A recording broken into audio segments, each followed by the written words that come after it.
teman-teman, welcome to RPH, Ruang Podcast Hukum. Bersama saya, Hoirunisa Rizky Utami dari Fakultas Hukum Universitas Negeri Semarang, Angkatan 2021. Telah bersama kami juga dengan Pak Bambang yang ada di sebelah kanan saya, dan juga Pak Muhammad yang ada di sebelah kiri saya. Bagaimana nih Pak kabarnya? Mungkin dari Pak Bambang dulu. Alhamdulillah baik Mbak. Alhamdulillah baik ya Pak, semoga selalu sehat ya Pak. Amin. Kalau Pak Muhammad gimana nih Pak kabarnya Pak? Mbak sehat. Alhamdulillah sehat selalu ya Pak. Iya, jadi gini nih Pak, podcast kali ini memang tujuannya untuk mengedukasi masyarakat bahwasanya memang sertifikat tanah itu penting bagi mereka untuk dimiliki Pak. Kami dengar-dengar nih Pak bahwasanya sengketa tanah itu terjadi ketika tidak ada sertifikat ya Pak. Benar Pak? Banyak sebab. Oh banyak sebab ya Pak ya. Mungkin nanti bakal ada pertanyaan dari saya ya Pak. Mungkin yang pertama yang saya mau tanyakan kepada Bapak, apa sih Pak kegunaan sertifikat tanah bagi masyarakat? Ya. Sebelum saya jawab terkait dengan manfaat sertifikat untuk masyarakat, mungkin perlu kami sampaikan bahwa sertifikat itu adalah tanda bukti hak yang paling kuat yang di dalamnya ada terkait dengan data fisik dan data yuridis. Iya, sertifikat itu sendiri. Kemudian ada beberapa manfaat ketika bidang tanah itu telah memiliki sertifikat. Yang pertama terkait dengan legalitas kepemilikan. Jelas, karena dengan telah terbitnya sertifikat, maka pengakuan atas kepemilikan bidang tanah itu kan diakui. Kemudian yang kedua terkait dengan perlindungan hukum. Yang ketiga kemudian bertransaksi. Jelas ketika kita tanah itu sudah bersertifikat, maka karena sudah mempunyai bukti kepemilikan yang sah sehingga dalam transaksinya akan lebih mudah. Yang tidak kalah pentingnya yaitu nilai ekonomis dari bidang tanah tersebut. Oh, seperti apa? Ya, dengan adanya sertifikat maka nilai ekonomis dari tanah tersebut akan menjadi naik. Di samping dengan sudah adanya sertifikat bisa dimanfaatkan ke lembaga perbankan untuk jaminan bank. Seperti itu. Ya, iya. Tadi disebutkan tuh Pak bahwasanya kegunaan sertifikat tanah itu untuk mencegah sengketa tanah ya Pak. Sengketa tanah itu sendiri apa sih Pak? Mungkin bisa dijelaskan Pak. Sesuai dengan Peraturan Menteri Agraria Tata Ruang Kepala BPN nomor 21 tahun 2020 bahwa yang dimaksud dengan sengketa pertanahan yaitu perselisihan tanah antara orang perseorangan, badan hukum atau lembaga yang tidak berdampak luas. Seperti itu ya, mungkin contoh salah satunya sengketa kepemilikan. Kemudian yang kedua sengketa batas. Seumpama saya mempunyai bidang tanah, batas tanah saya diklaim milik batas tetangga yang berbatasan dengan tanah saya tersebut. Seperti itu. Itu bagian dari sengketa. Oh seperti itu ya Pak. Saya mau tanya nih Pak ke Pak Muhammad, kalau di Desa Mijen itu pernah ada sengketa tanah nggak sih Pak? Disebabkan oleh apa? Mungkin bisa bantu diceritakan sih. Gini Mbak, terima kasih. Nek sengketa tanah itu ya saya kira mungkin di mana-mana pun juga ada. Ada ya Pak? Katakan oleh Pak Bambang. Mungkin itu bisa sengketa dari perorangan atau lembaga. Memang kan yang namanya sertifikat itu tanah itu wajib memiliki badan hukum. Kalau sudah ada sertifikatnya itu tidak ada sengketa. Tapi di desa biasanya itu yang terjadi khususnya di desa saya Mijen itu ya juga sering ada sengketa, tapi sengketa perseorangan antara hak waris.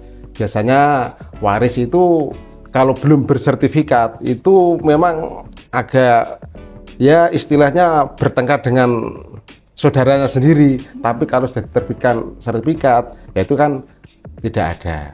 Jadi menjamin kepastian hukum. Ya, memang sertifikat itu dibutuhkan karena kalau sudah ada sertifikatnya biasanya orang desa ya sudah tidak bisa tidak ada perselisihan seperti itu ya Pak. Baik.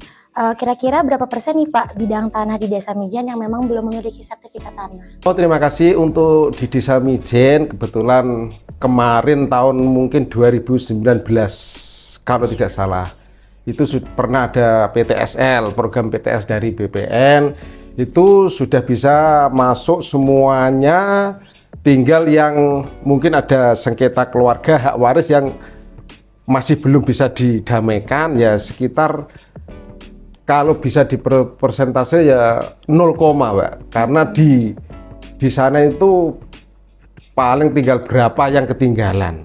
Seperti itu, Pak. Ada yang beberapa 1, 2, 3 mungkin sampai belasan, tidak sampai likuran, enggak sampai, hanya paling belasan yang belum bersertifikat karena ya kemarin ketika ada PTSL masih ada warga yang belum bisa menyatukan keluarga. Akhirnya saya tinggal saja, tidak apa-apa.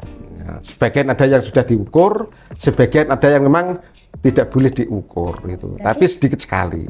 Ya, jadi sangat sedikit ya Pak. Berarti sangat bagus ya Pak. Berarti progres di Desa Mijen itu untuk masyarakatnya itu mayoritas memang memiliki sertifikat tanah ya Pak. Mungkin itu ada berapa yang 0, sekian persen ya Pak.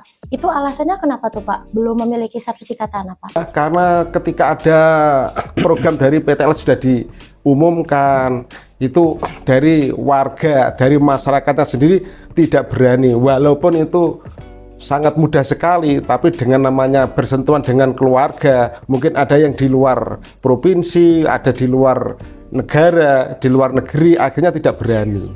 Sangat sedikit sekali, tidak banyak sih. Baik Pak. Kemudian ada dampak nggak sih Pak dari masyarakat yang memang belum memiliki sertifikat tanah itu terhadap pembangunan desa Pak? Oh, terima kasih. Nah, untuk pembangunan desa itu tidak ada, Pak. Nah, dengan adanya ada sertifikat dan tidak ada sertifikatnya itu pembangunan desa tidak masalah. Tetap berjalan lancar ya Pak? Bisa tetap berjalan lancar. Nah, untuk pembangunan desa loh, Mbak. Nah, seperti itu. Seperti itu, baik Pak. Kemudian apabila memang ada sengketa tanah Pak, langkah pertama apa yang dilakukan pemerintah Desa Mijen nih Pak untuk mengatasi permasalahan tersebut? Untuk mengatasi seperti itu biasanya dari desa untuk pertama kali mediasi, Mbak. Jadi diundang, dikasih edukasi, diundang ke balai desa, kita mediasi lah apa permasalahannya, kena apa. Akhirnya kan sama sadar. Setelah diedukasi, dikasih pengarahan-pengarahan dari kepala desa, dari Bapak Sekdes, dari kadusnya, dari perangkatnya. Setelah diedukasi, ya akhirnya ya banyak yang terselesai. Akhirnya ya mau juga, gitu ya. Jadi memang langkahnya mungkin dari desa seperti itu dan alhamdulillahnya bagus ya Pak. Bagus hasilnya ya Pak. Alhamdulillah. Mungkin terima kasih nih Pak untuk jawabannya Pak. Mungkin saya kembali lagi Pak Bambang. Pertanyaan selanjutnya berdasarkan yang tadi Pak Muhammad bilang gitu, bahwasanya memang kemarin ada PTSL ya Pak. PTSL itu apa sih Pak? Mungkin bisa dijelaskan Pak. Baik, jadi PTSL itu pendaftaran tanah sistematik lengkap, di mana kegiatan atau PTSL adalah kegiatan pendaftaran tanah untuk pertama kali yang dilakukan secara serentak di dalam suatu wilayah, atau desa atau di mana yang sudah masuk dalam Penlog. Kemudian kegiatannya yaitu pengumpulan data fisik, kemudian data yuridis atas bidang tanah tersebut, seperti itu. Di samping itu juga untuk PTSL sekarang ini juga ada terkait dengan peningkatan kualitas bidang-bidang tanah yang sudah terdaftar, itu pun dilakukan peningkatan kualitasnya, seperti itu. Ya. Kemudian kalau tujuan dari program PTSL itu sendiri apa ya Pak? Kalau tujuannya jelas, jadi dengan adanya kegiatan PTSL ini masyarakat dapat mensertifikatkan tanahnya melalui program PTSL dengan mudah, kemudian juga lebih ringan, kemudian juga dari sisi waktu lebih cepat, seperti itu. Lebih efektif ya Pak. Baik. Kemudian siapa saja sih Pak yang bisa ikutan program PTSL ini Pak?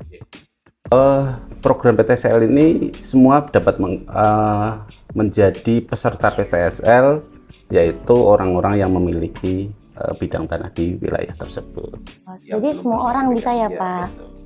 Kemudian untuk PTSL sendiri itu persyaratannya apa saja Pak untuk mengikuti programnya?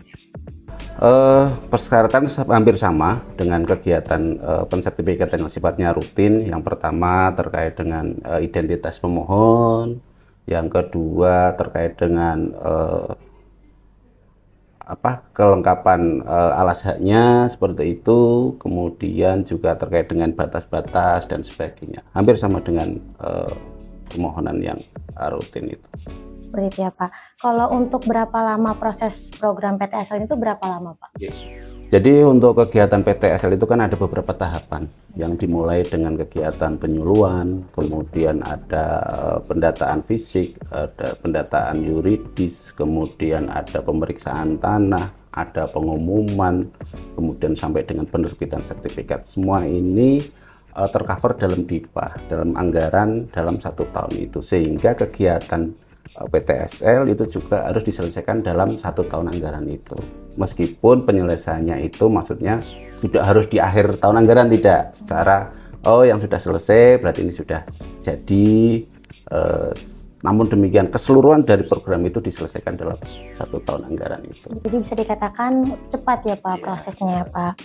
Kemudian ada nggak sih Pak strategi khusus dari ATR atau BPN untuk mencapai keberhasilan program PTSL ini Pak? Ya. Seperti tadi saya sampaikan bahwa tahapan di PTSL yang pertama adalah sosialisasi atau penyuluhan kepada masyarakat.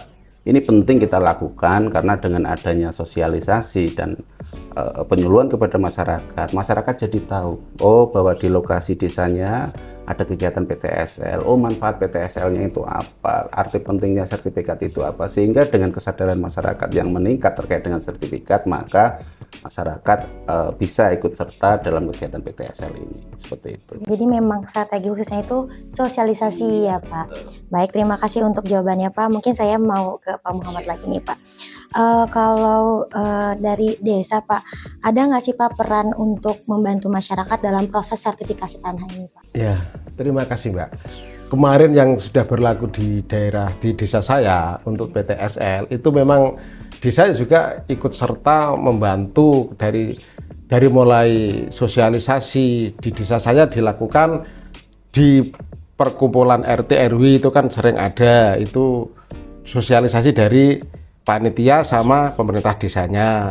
Terus dari pengajian-pengajian pakai pengeras suara itu sambutan kepala desa itu untuk pengumuman ada PTSL. Terus ada publikasi yang lewat mobil Mbak, dikasih corong diumumkan ke warga. Dulu gitu Pak. Jadi diadakan PTSL dengan syarat ini monggo. Jadi segera memang setiap sore Mbak diumumkan terus. Akhirnya banyak sekali yang minat ya. Tadi sudah saya katakan memang tinggal berapa sih yang tidak. Jadi memang ada peran sekali dari desa. Yes, kita bekerja sama dengan kantor BPN bagaimana supaya masyarakat ini punya sertifikat semua karena sangat penting sekali punya sertifikat. Jadi mungkin kurang lebihnya sama ya Pak dengan ATR BPN itu pertama ada sosialisasi dan juga ada pengumuman rutinan ya Pak. Baik. Kalau menurut Bapak nih Pak, ada nggak sih Pak kendala utama yang dihadapi masyarakat dalam mengurus sertifikat tanah Pak? Ya gini, untuk kendala dengan instansi BPN tidak ada Mbak. Hanya kendala itu di masyarakatnya Mbak. Biasanya yaitu dari pihak waris yang kurang setuju pembagian dan sebagainya. Kendalanya hanya itu sebetulnya. Untuk dengan instansi itu mungkin dengan BPN, mungkin dari notaris itu tidak ada kendala. Jadi memang dari masyarakat itu sendiri ya. Jadi memang masyarakat misalnya punya permasalahan atau perselisihan di keluarga seperti itu ya. Kan seperti itu Mbak. Terima kasih Pak.